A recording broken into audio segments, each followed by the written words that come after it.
Les théories.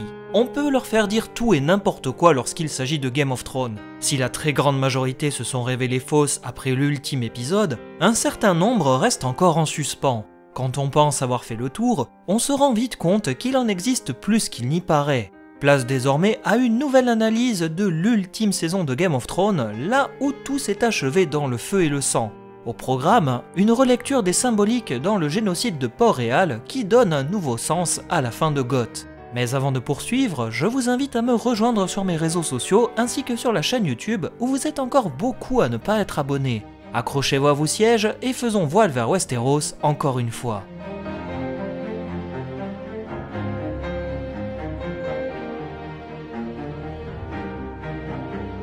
S'il y a bien une chose que nous a appris la fin de la série, c'est que les théories ne meurent jamais. Elles s'enrichissent avec le temps grâce aux diverses analyses et relectures possibles. Durant l'épisode 5 intitulé Les Cloches, Daenerys cède à la folie et s'abandonne aux démons de sa famille, détruisant la cité qu'elle s'était juré de conquérir. Elle qui se voulait porteuse d'espoir, la voilà désormais affublée d'un message porteur de destruction. La fureur du dragon n'a pas eu de retenue, ciblant à la fois les personnes et bâtiments. Le donjon rouge, incarnation du pouvoir suprême des 7 couronnes, n'a pas résisté au feu du dragon et à la colère de sa dragonnière. Jon Snow, face à cette folie, n'aura d'autre alternative que de transpercer le cœur de sa bien-aimée. Daenerys voulait briser la roue, mais elle s'est fourvoyée en se détournant de sa quête. Devant l'impasse d'un royaume sans souverain, les seigneurs de Westeros, guidés par Tyrion, décideront alors d'élire un nouveau roi pour les représenter, Bran Stark, incarnation de la mémoire des hommes à travers ses pouvoirs de corneille à 3 yeux.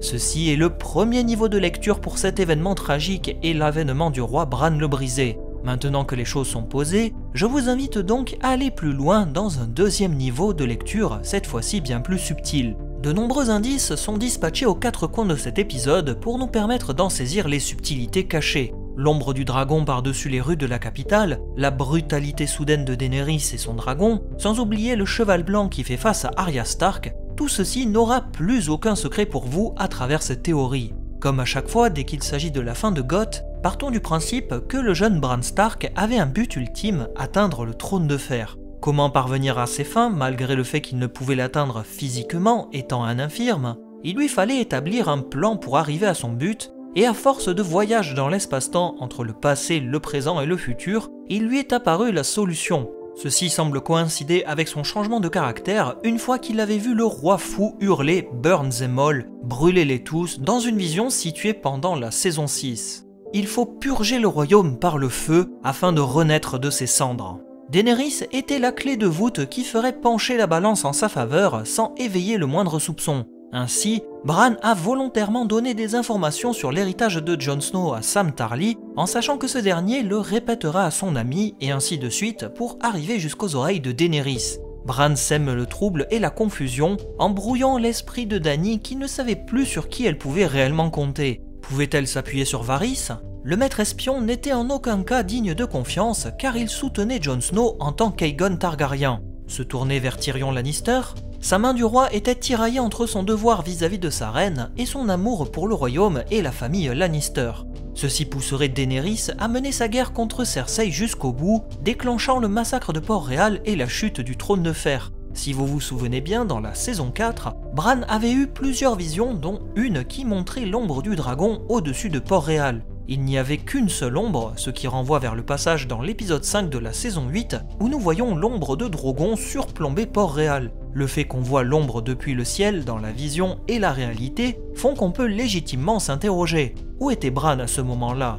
La théorie avance l'idée que le jeune Stark était en train de voyager dans le corps du dragon de Daenerys et qu'il a utilisé la créature ailée pour détruire la capitale, comme il l'avait décelé lorsqu'il avait vu le roi fou.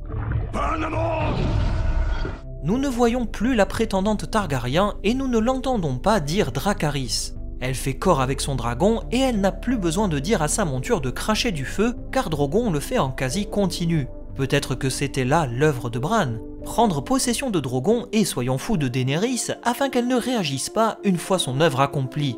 La limite de ce passage dans la théorie est que Bran semble incapable de prendre possession d'une créature dotée d'une forte volonté et encore moins une créature magique comme un dragon. La multiplicité du contrôle est possible puisque, rappelons-le, il arrive à prendre possession d'une nuée de corbeaux. Il ne peut donc pas seulement se cantonner à un seul individu. Mais n'oublions pas que depuis la mort du roi de la nuit et Mélisandre dans l'épisode 3, Bran est considéré comme l'entité magique la plus puissante encore en vie à Westeros. On peut donc légitimement se dire qu'il est largement capable d'accomplir de telles choses.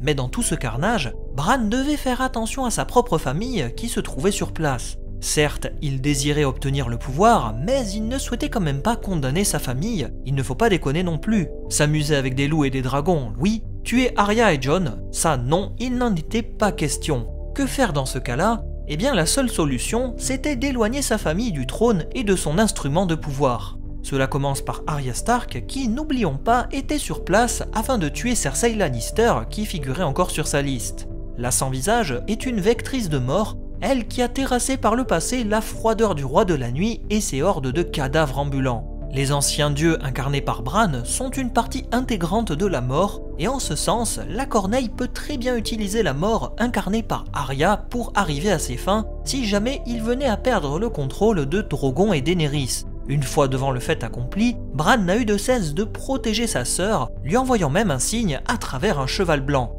Cette symbolique est très forte puisqu'elle peut être assimilée à plusieurs choses. Tout d'abord le blanc qui symbolise la pureté face à des couleurs plus sombres qui renvoient aux ténèbres. Le fait qu'il s'agisse d'un cheval blanc renvoie là aussi à la jument pâle, une terrible maladie qui ravage de nombreuses cités libres dans les livres, en particulier Meereen où Daenerys officie comme reine dans le tome 5. Bran a semé la mort et la destruction à Port-Réal et ce cheval en est le messager indirect.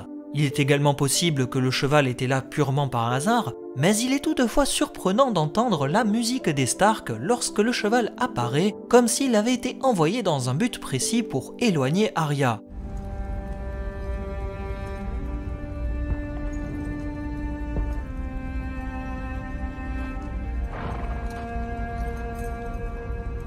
Plus tard, lorsque Bran et les seigneurs de Westeros seront arrivés sur place pour décider de la suite, Bran n'aura de cesse de rester passif jusqu'à ce qu'il soit nommé roi. Il accepte que sa sœur Sansa soit reine du Nord, elle qui était la seule à ressentir de la peur une fois qu'elle avait échangé avec Bran en saison 7. En lui montrant qu'il avait vu la séquence de son dramatique mariage avec Ramsay Bolton, Bran instaure la peur et la crainte dans l'esprit de Sansa. Elle sait désormais qu'il ne faut pas lui cacher car il sait tout. Sansa n'est donc plus perçue comme un danger potentiel. Arya prend la direction de l'ouest, décidée à ne pas revenir parmi les siens puisque les appels de l'aventure et de la découverte sont plus forts que tout. Elle a accepté de monter sur la jument pâle et ne représente là aussi plus un danger pour Bran dans la mesure où elle agira hors de son périmètre. Quant à Jon, le fait de le condamner à l'exil de l'autre côté du mur avec les sauvageons est là aussi lourd de sens. Avec cet acte, qui, rappelons-le, a été décidé par Bran, le roi s'assure que le dernier Targaryen encore en vie délaisse sa vie politique au profit d'une vie d'errance. Un enfant de glace et de feu tiraillé entre les deux camps, mais qui se retrouve dans les terres sauvages de l'autre côté du mur, loin de toute chose. Il ne manque plus que le cas de Drogon qui s'est enfui sur le continent des Sauces.